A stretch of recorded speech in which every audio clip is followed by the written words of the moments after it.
તળાજા તાલુકાના પાણિયાળી ગામ નજીક સરકારી એસટી બસ અકસ્માતનો બનાવ સામે આવ્યો છે.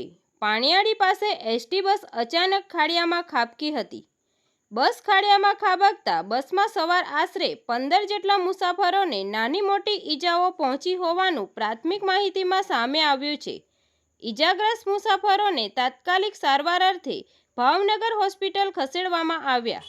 સ્થાનિકોના જણાવ્યા મુજબ બસની બ્રેક ફેલ થઈ જતા અકસ્માત સર્જાયો હોવાની પ્રાથમિક માહિતી મળી રહી છે.